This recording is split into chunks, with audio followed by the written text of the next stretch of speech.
transformando a nossa mente e nos colocando no caminho da purificação. Ave Maria, cheia de graça, o Senhor está contigo. Bendito sois vós entre as mulheres, bendito é o fruto do vosso ventre, Jesus. Santa Maria, Mãe de Jesus, rogai por nós, buscadores de conhecimento, agora e na hora do nosso desenlace. Que assim seja. Muita paz a todos, uma excelente noite, que nós possamos ter um bom estudo e que nós possamos realmente entender tudo o que nós temos de aprender neste momento de verdadeira evolução espiritual. Declaro abertos os trabalhos do Centro Espírita Os Humildes de Jesus nessa sexta-feira, dia 11 dos 10, para que a gente possa entender mais sobre a desigualdade das riquezas, que é um tema bem interessante. Por quê? Porque a maioria das pessoas se questiona o porquê o mundo é tão desigual, porque pessoas nascem com condições financeiras diferentes, porque alguns são ricos, outros são pobres, e geralmente uma das coisas que mais nos aflige na nossa vida de encarnado é o fator financeiro, e a forma com que a gente lida com a nossa riqueza e a nossa prosperidade material.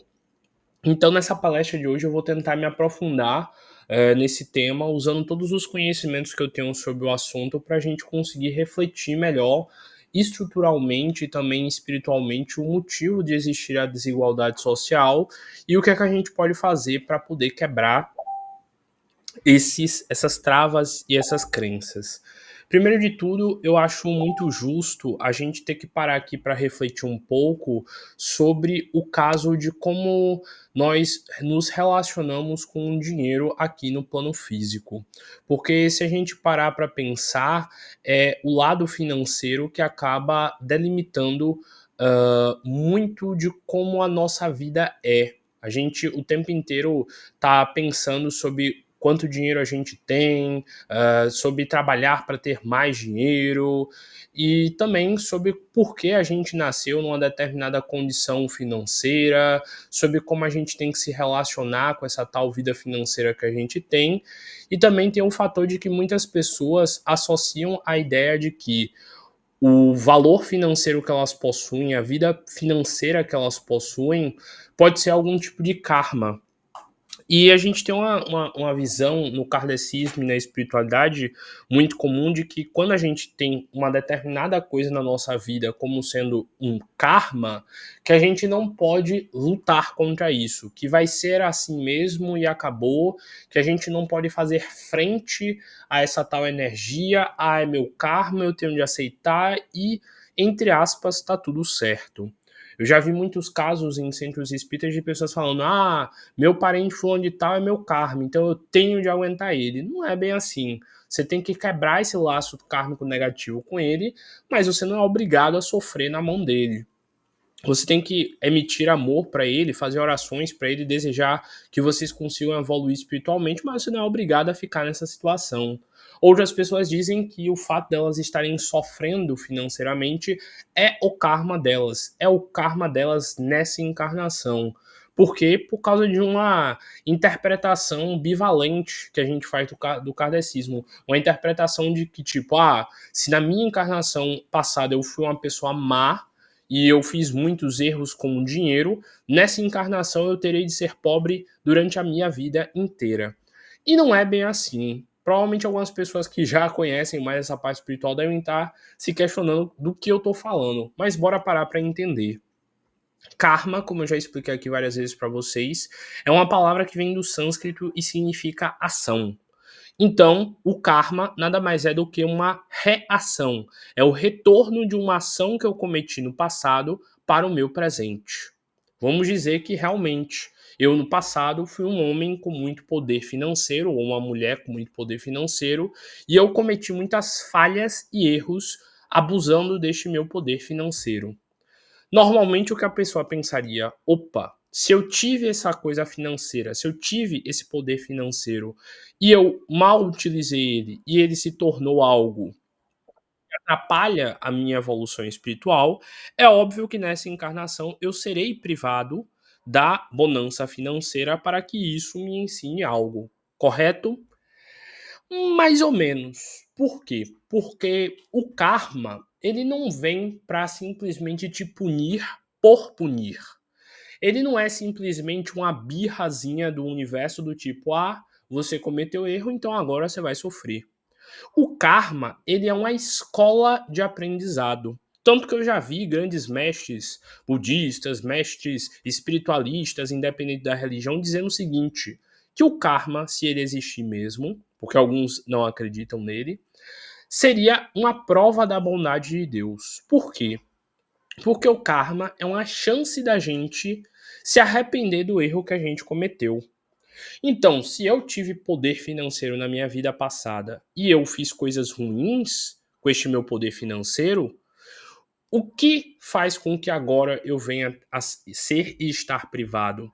O fato de que eu tenho de aprender a ter a consciência e a maturidade correta para ter bonança financeira e fazer um bom uso desta bonança financeira.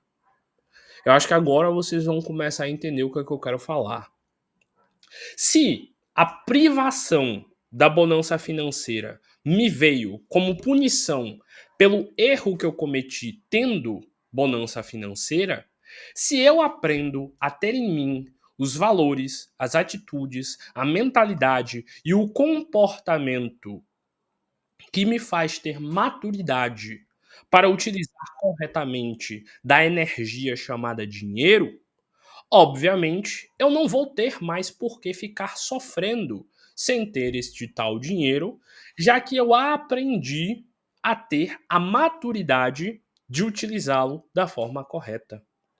Então, karma só existe na nossa vida, sofrimento só existe na nossa vida, enquanto a gente não aprendeu o que este tal sofrimento tem a nos ensinar. Francisco, isso significa que se eu aprender amanhã a não ligar para dinheiro, é usar dinheiro da forma correta, eu simplesmente vou passar a ficar rico? Não. Por quê? Porque o processo de mudança ele é muito mais complexo do que de um dia para o outro. Você provavelmente ficou durante uma encarnação inteira, por muitos anos, tendo bonança financeira e utilizando da forma errada. Então não é de um dia para o outro que simplesmente você vai acordar com noções e consciência correta de como utilizar o dinheiro. Você pode até ter boas intenções. Por exemplo, eu já vi uma pessoa me falando, Francisco, eu quero ganhar na Mega Sena. É verdade, você quer ganhar na Mega Sena para quê? Você vai usar como esse dinheiro? Aí a pessoa me falou, não, eu vou usar esse dinheiro de uma forma boa. Eu vou pegar esse dinheiro e eu vou doar para instituições de caridade. Eu vou fazer o bem. Aí a pessoa começar a me dizer, não, metade do dinheiro eu vou doar para tal local, eu vou fazer uma escola, eu vou fazer uma creche, eu vou fazer isso, eu vou fazer aquilo, eu vou fazer um monte de coisa boa. É mesmo? E você só vai fazer isso? É? Aí a pessoa sempre no final me falava assim, né, eu vou fazer um monte de coisa, mas eu também vou guardar um pouquinho para mim, para poder ter uns luxos meus e usar também o meu dinheiro para ter uma qualidade de vida melhor. Então, no final, a pessoa não estava querendo ter todo esse dinheiro de ganhar na loteria para fazer o bem. Ela estava usando uma desculpa boa de, olha, eu vou ter intenções boas e também farei o bem, para poder tentar achar que ela estava enganando o universo ou ela mesma, mas no final ela queria o dinheiro para ela. Tudo bem, ia dar até prazer para ela ajudar os outros, fazer as coisas e tudo mais. Mas ela estava fazendo meio que uma barganha. Olha o universo, olha a espiritualidade.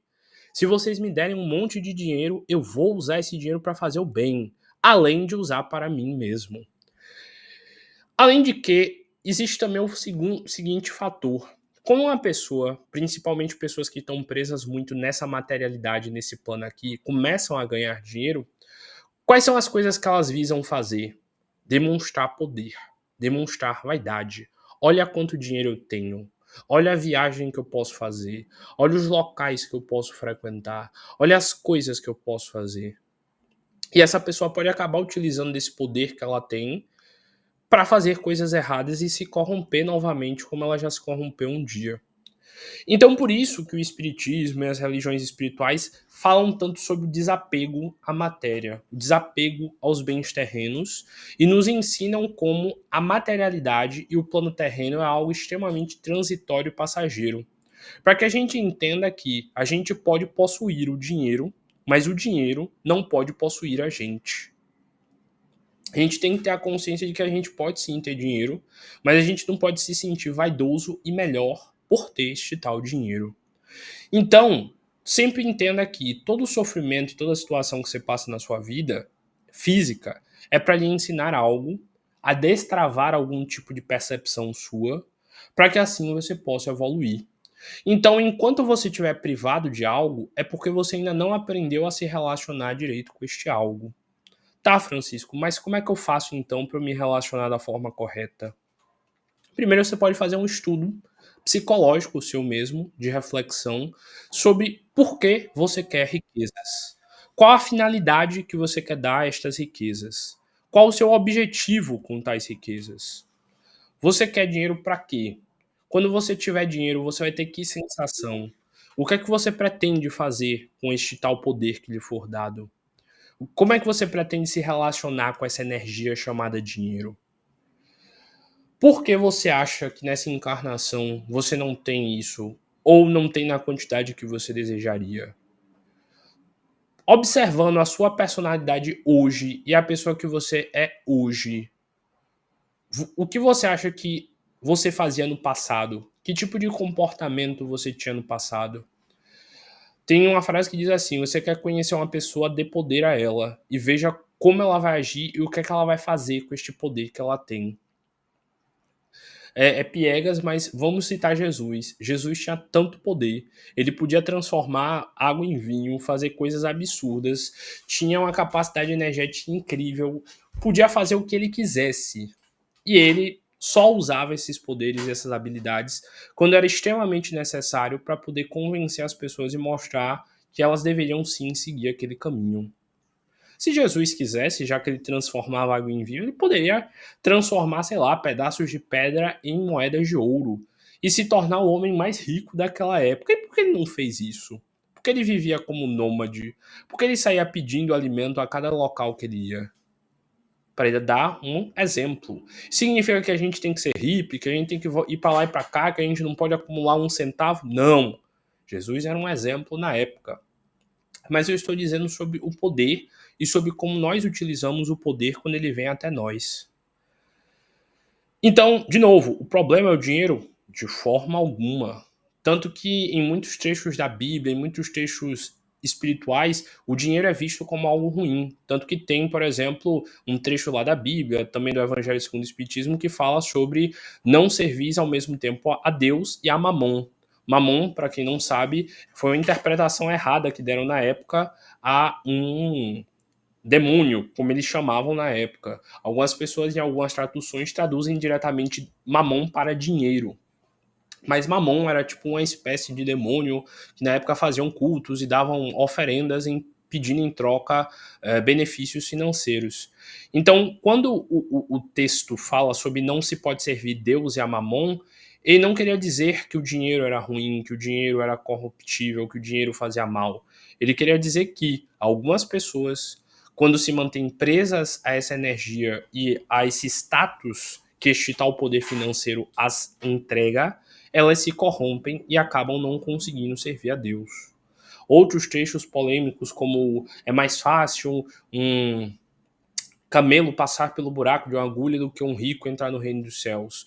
Não é literalmente um camelo, como eu já expliquei várias vezes, na época tinha uma corda chamada camelos, que era uma corda feita com, se eu não me engano, couro de camelo, que era bem resistente, por isso a palavra. E não é que o rico ele não pode entrar no reino dos céus. Significava que na época as pessoas que tinham muito poder financeiro geralmente eram as que usavam desse poder financeiro para cometer tiranias, e isso os afastava de seus bens. Então, de novo, comece a refletir o que é dinheiro para você, o que é essa energia para você, o que você faria se você tivesse esse tal dinheiro que você tanto deseja, o que você faria se você tivesse esse tal poder que você tanto idealiza e precisa e necessita ter.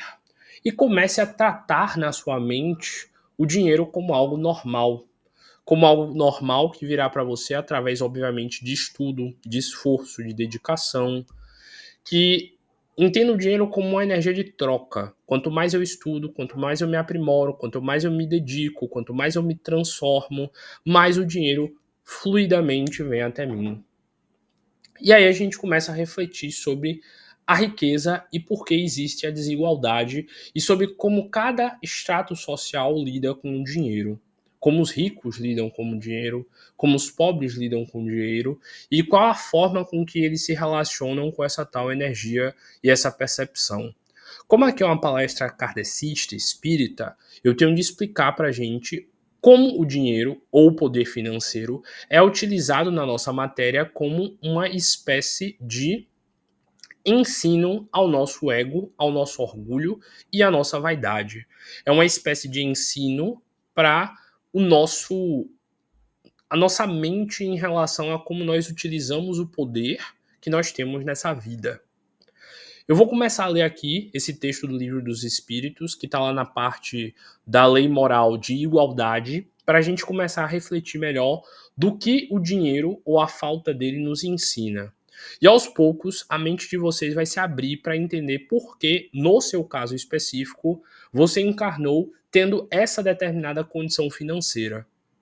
Mas o que eu quero deixar logo claro aqui é o seguinte, que não, você não precisa viver eternamente com o ganho financeiro que você tem hoje. Que não, você não é escravo desse resultado financeiro e que você não tem que viver a vida inteira ganhando só o que você ganha. Mas que sim, você tem a capacidade e a criatividade lhe dada por Deus para se transformar e conseguir os meios financeiros que você queira. Que não existe um karma que vai lhe prender de ganhar mais dinheiro e de ter mais sucesso financeiro, mas que você precisa ter a maturidade para entender que quanto mais poderes lhe são dados, mais responsabilidade você terá com estes poderes. Então, trabalhe a sua consciência, a sua mente para perceber se você se porta como alguém merecedor de ter este tal dinheiro. Francisco, isso significa que toda pessoa que é rica e toda pessoa que tem dinheiro tem mais merecimento do que eu e por isso que elas têm dinheiro? Absolutamente não. Tanto que no kardecismo a gente estuda em alguns trechos como ter muito dinheiro ou ter posses financeiras geralmente é uma grande prova que os espíritos nos dão. Segundo a visão espírita, ter muito dinheiro e muita posse financeira geralmente é um risco, porque você pode começar a se tornar egóico, soberbo, orgulhoso, e você, por ter mais dinheiro, pode acabar cometendo mais erros espiritualmente falando.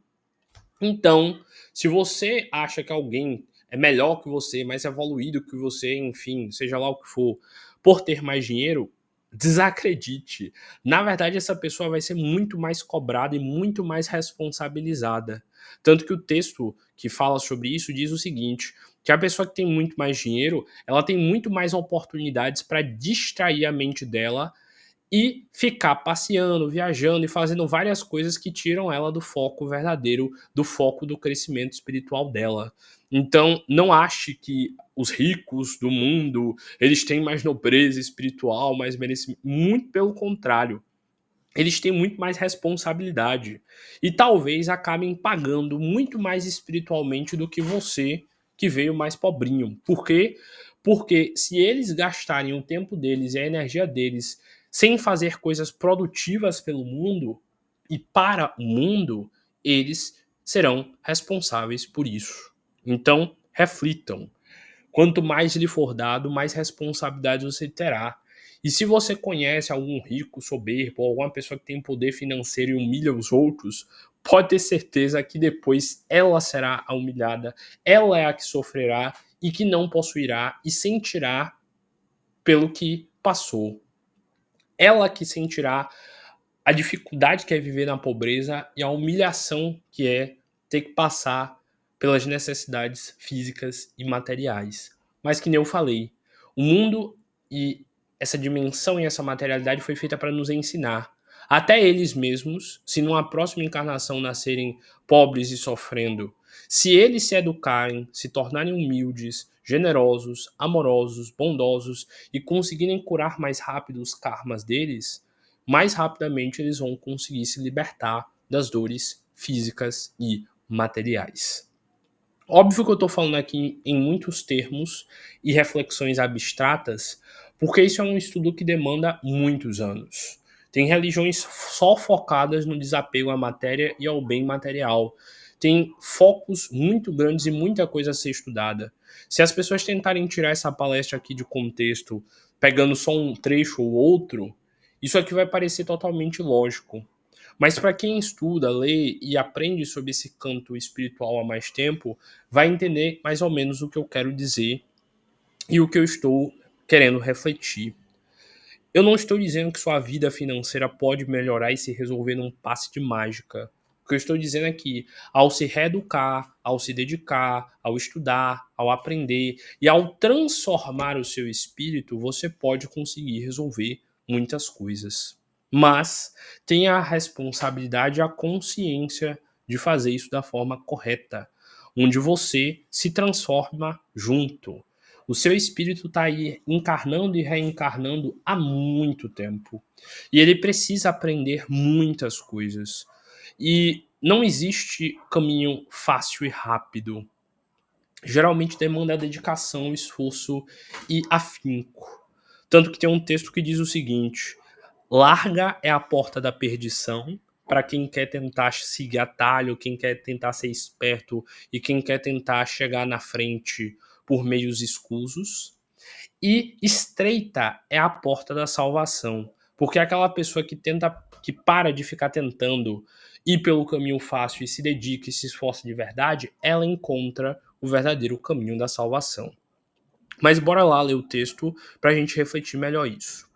Desigualdades sociais e desigualdade das riquezas, por que elas acontecem? Pergunta número 806. É lei da natureza a desigualdade das condições sociais? Então, Deus quis e Ele quer que a gente tenha desigualdade social? Resposta: não. A desigualdade social é uma obra do homem e não de Deus. Por que isso? Porque eu já expliquei para vocês em outras palestras o seguinte, que o nosso planeta ele foi feito com proporções para a gente fazer lá estudo, etc, etc, para, sei lá, gerar 3 vezes mais alimento, 3 vezes mais riquezas, às vezes até números maiores do que isso aqui que eu estou falando, em proporção à quantidade de seres humanos. Só que, devido à desigualdade social e às acumulações de riquezas, tem pessoas que têm mais e tem pessoas que têm menos. E isso aqui eu não estou dizendo de nenhuma ideologia política ou sei lá o que não. É o que o próprio livro diz. Tem um trecho aqui do livro que diz o seguinte: que Deus fez espaço para que todos os seus filhos encontrassem locais ao sol. Fala-se assim em parábolas. Mas que por alguns de seus filhos quererem ter mais espaço ao sol do que eles precisam, eles acabam roubando o espaço que seria dos outros. Em outras palavras, tem terra à vontade, tem terra para todo mundo, tem espaço para todo mundo, tem jeito e meios para todo mundo ter. E eu não estou dizendo terra pequena, não. Se, sei lá, separasse toda a terra do planeta para cada um ia ter ainda assim muita terra, muita coisa para poder produzir e realizar se quisesse. Eu não estou dizendo aqui de dividir sua propriedade, nada disso político. Eu estou falando que o nosso planeta ele é grande o suficiente para todo mundo ter seu espaço. Mas como, segundo o próprio texto diz, alguns pegam mais para si, fica, entre aspas, faltando para os outros. Mas aí, pelo seu esforço, pela sua dedicação, pelo seu estudo, você pode um dia conseguir o seu espaço. Você não pode se deixar simplesmente se tornar submisso ao fato de que algumas pessoas têm mais poder que você. Vá atrás de construir o seu próprio poder. Então, o texto já começa deixando aqui bem claro que Deus criou um planeta para que todo mundo tivesse o seu lugar, para que todo mundo tivesse seu espaço, seu dinheiro, sua qualidade de vida. A questão é que a soberba, o egoísmo e a ganância de alguns faz com que outros não tenham o que viver. Por exemplo, a gente sempre vê escândalos políticos, principalmente agora que a eleição passou, a gente vê o quantos escândalos políticos acontecem, quanto dinheiro é desviado de hospitais, de escolas, enfim, não vou ficar entrando nisso. Mas pense aí, se aquele poderoso que tinha direito de escolher sobre esse tal dinheiro tivesse investido no lugar certo, provavelmente a nossa realidade seria bem diferente. Então, de novo, pelo egoísmo de alguns que têm mais poder, e eu tô falando aqui poder em qualquer escala. Eu não tô culpando bilionário, não tô culpando milionário, eu tô culpando qualquer um que tenha poder.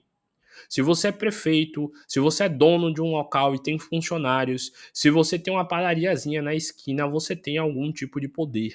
E você é responsável por você e por todos aqueles que estão sob o seu comando. Eu, tecnicamente, aqui, por estar falando, eu tenho poder. E, tecnicamente, vocês que estão ouvindo estão sob os meus cuidados. Então, eu tenho de ter a curácia de falar e ensinar o melhor que eu conseguir, porque essa é a minha responsabilidade. Então, de novo, Deus fez espaço para todo mundo, mas aqueles que têm qualquer tipo de poder têm que ter mais consciência do fato de exercer o poder que eles possuem. E aí vem a letra A dessa mesma pergunta. Algum dia essa desigualdade desaparecerá? Então, já que é obra do homem a desigualdade, algum dia Deus vai intervir e essa desigualdade vai desaparecer? Aí vem a resposta. Eternas somente são as leis de Deus. O que deixa claro que sim, provavelmente um dia as coisas vão mudar e desaparecerá essa tal desigualdade. Não vês que, dia a dia, ela gradualmente se apaga? Desaparecerá quando o egoísmo e o orgulho deixarem de predominar. Então a gente vê que o egoísmo e o orgulho ainda acontece, que as pessoas ainda estão entrando em guerras, que ainda estão brigando por poder. Então por isso que ainda não existe uma igualdade maior entre nós. Restará apenas a desigualdade do merecimento. No caso, se cada um fizer, o seu vai ter. E, de novo, não estou aqui defendendo a ideia de meritocracia nem nada disso. O que está explicando aqui é o seguinte, que, obviamente, quem se esforça um pouquinho mais vai ter um pouquinho mais. Que nem fazer uma prova na escola. Se você estudou um pouco mais, você tem mais chances de conseguir uma nota melhor do que o seu amiguinho. Não estou falando aqui sobre meritocracia, porque quando começa a falar desses temas aqui, o povo resolve querer misturar política, então estou explicando logo que é o que está no texto. Dia virá em que os membros da grande família dos filhos de Deus deixarão de considerar-se como sangue mais ou menos puro. Isso aqui é no caso falando daqueles que dizem, eu tenho sangue azul, eu sou aristocrata, eu sou descendente de não sei quem, eu sou branco, por isso que eu sou melhor que quem é preto, eu sou não sei o que, por isso que eu sou melhor que não sei o que. Tá dizendo aqui, quando a gente deixar de se separar por sangue, por raça, por gênero, quando a gente começar a se tratar todo mundo como irmão, aí a coisa vai melhorar e se resolver. Só o espírito é mais ou menos puro, e isso não depende de posição social. Então a gente tem que se perceber que é a evolução que o nosso espírito tem que realmente vale a pena. E dentro de qualquer corpo do plano físico pode ter um espírito puro e um espírito atrasado. Quando a gente começa a perceber os outros pela sua energia, pela sua bondade, pelo seu nível espiritual, aí sim as coisas vão mudar. E, de novo, não é num sentido físico, é num sentido realmente espiritual e energético. Pergunta número 807. Que se deve pensar dos que abusam da superioridade de suas posições sociais para em proveito próprio oprimir os fracos? Lembrando, qualquer posição de liderança e qualquer posição social. Você pode ser o síndico do prédio, mas se você abusa desse poder, você terá de responder. E aí fala aqui, merecem anátema. Anátema, para quem não sabe, é tipo raiva, é briga. Anátema é tipo nojo, raiva. Ai deles, serão a seu turno oprimidos. Renascerão numa existência em que terão de sofrer tudo que tiverem feito com os outros, até que eles tenham consciência e mudem a sua posição.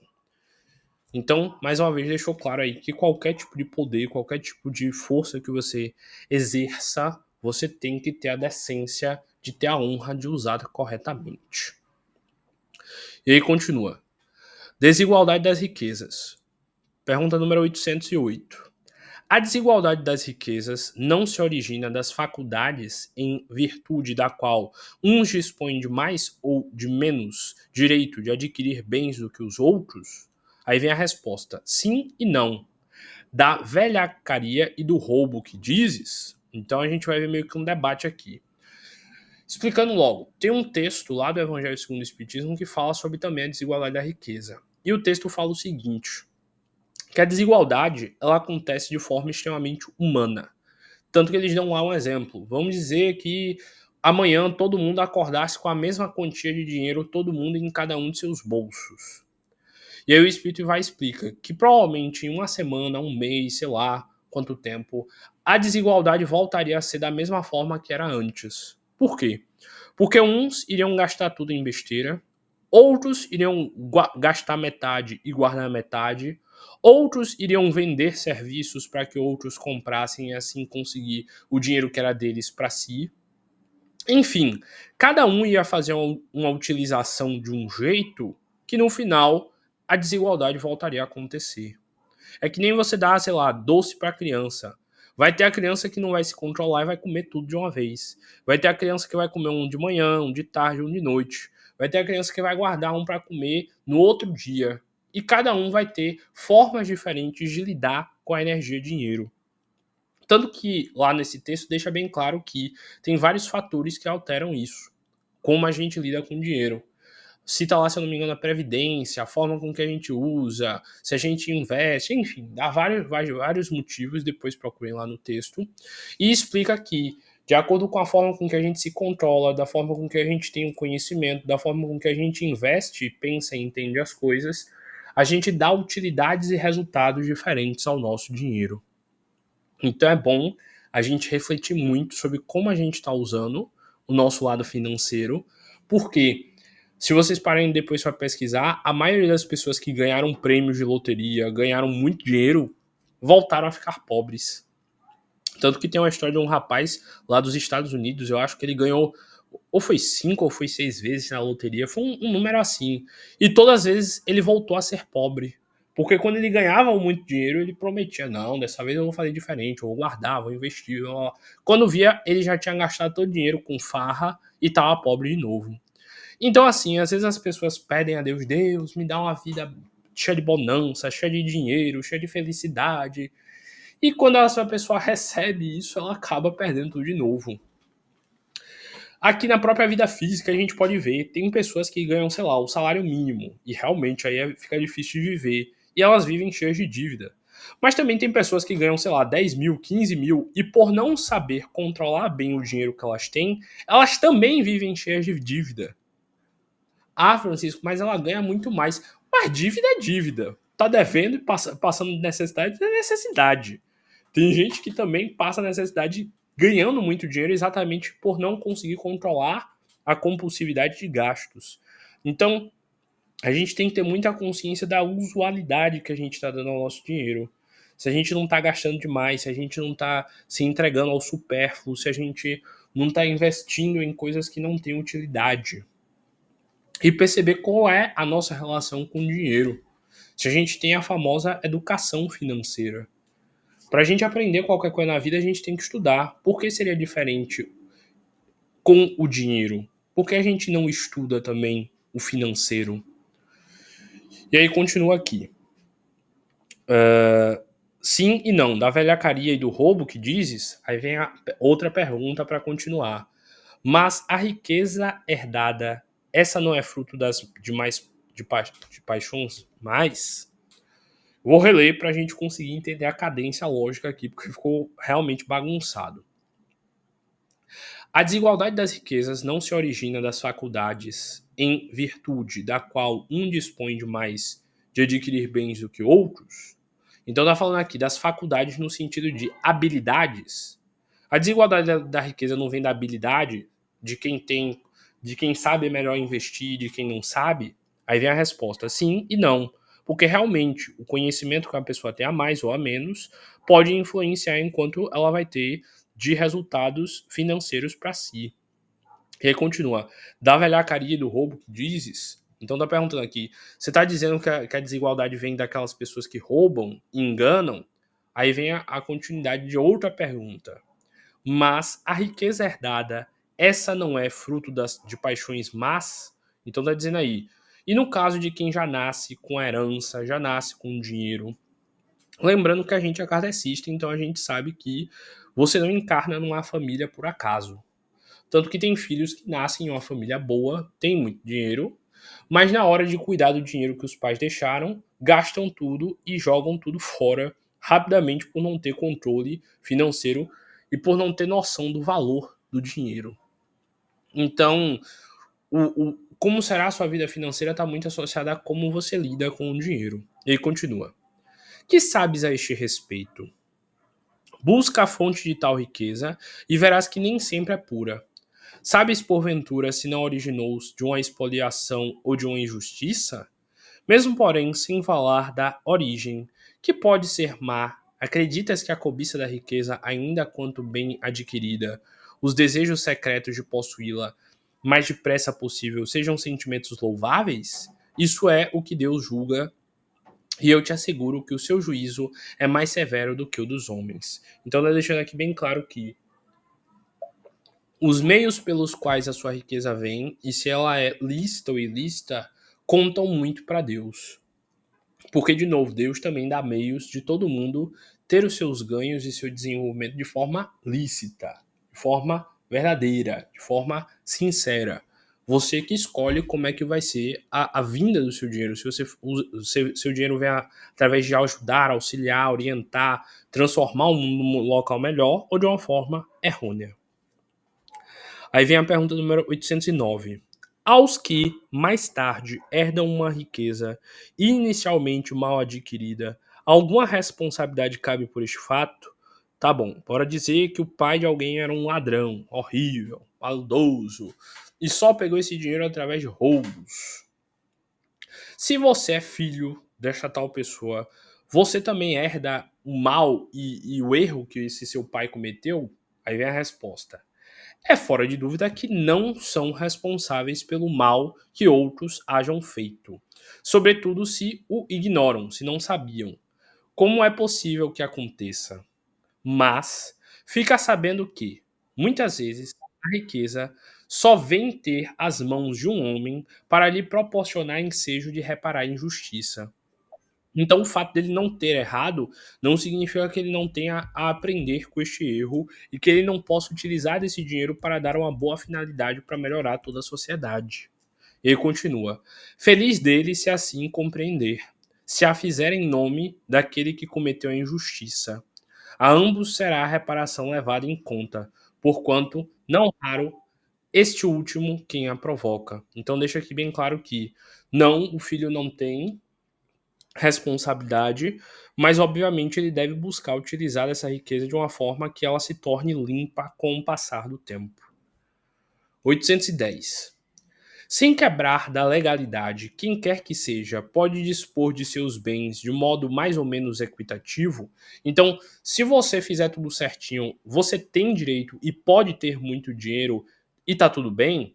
E aí continua a pergunta. Aquele que assim proceder será responsável depois da morte pela disposição que haja tomado? Aí vem a resposta. Toda ação produz seus frutos.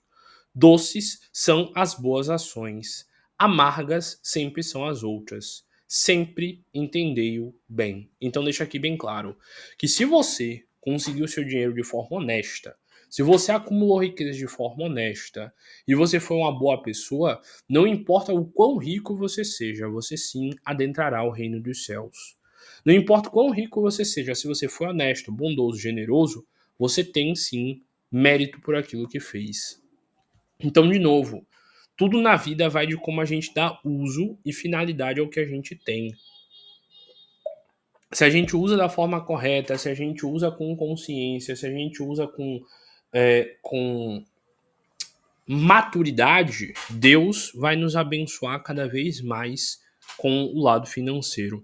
Mas se a gente é soberbo, egóico e usa isso para humilhar e distorcer os outros, obviamente isso também terá consequências. E aí vem a 811.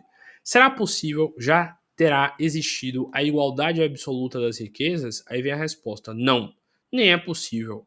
A isso se opõem diversas das faculdades e dos caracteres humanos. Então, cada pessoa, de novo, lida com o dinheiro de uma forma. Então, o que é que você pode fazer para ter uma vida financeira melhor? Aprender e entender como é que pessoas que têm mais dinheiro lidam com suas finanças para assim organizar a vida delas. Então, estude sobre educação financeira, aprenda sobre educação financeira, entenda por que algumas pessoas têm mais ganhos do que outras e como elas lidam com isso. Enfim, entenda como o mundo funciona, como a roda gira e adentre nesse processo para que assim você evolua junto. Então, de novo, muito de como a nossa vida financeira está depende de nós. Eu sempre cito o exemplo. De novo, aqui não é meritocracia, mas eu cito o exemplo. Vamos dizer que você, junto com um grupo, estudando na mesma sala de aula, teve acesso aos mesmos professores, aos mesmos conhecimentos. Observe como no final cada um tem uma vida diferente. Ah, Francisco, mas cada um tem uma família diferente, que passa valores diferentes, que tem um contexto diferente. Exatamente. E por isso, você que já tomou consciência de que isso acontece, aprenda a selecionar que tipo de pessoas vai estar ao seu redor. Aprenda a selecionar que tipo de companhia. Para que assim você tenha acesso aos conhecimentos que você não ganhou de berço, devido à sua família, mas busque aprender com quem teve esse conhecimento antes, para assim você se orientar do que você pode fazer para se desenvolver. Então é muito importante a gente ter essa consciência, a gente ter este conhecimento, para assim a gente se desenvolver da forma correta. Assim chegando a novos patamares de vida. Então, eu acho que o grande aprendizado dessa palestra aqui é o seguinte: nós somos aptos e capazes de quebrar ciclos financeiros. Nós somos aptos e capazes de transformar a nossa vida. Mas aí é que está o grande peso da situação. Só depende de você. Só depende de você. Como é que vai ser esse processo? Pode ser que do degrau que você esteja na vida, do contexto familiar que você nasceu, enfim, seja mais difícil ou mais fácil. Mas não adianta. Você vai ter que fazer de qualquer jeito. Pode ser que o filho do dono chegue mais alto e mais rápido do que você. Mas isso não muda o fato de que você vai ter que correr atrás e crescer da mesma forma. Possa ser que lá no final, pelo filho do dono ser acomodado, você ultrapasse ele pelo seu esforço. Então não se esqueçam. O esforço, a dedicação e a disciplina, em muitas vezes, vencem o dom natural, como diria o nosso querido Rock Lee. Então percebam, a responsabilidade de vocês é uma das coisas que mais deve ser pensada e refletida em relação ao fator financeiro e à vida no geral. Tenham consciência da responsabilidade que vocês têm e se dediquem. E eu tenho certeza que aqueles que conseguirem se dedicar verdadeiramente a esse processo de transformação mental encontrarão o sucesso como a única possibilidade.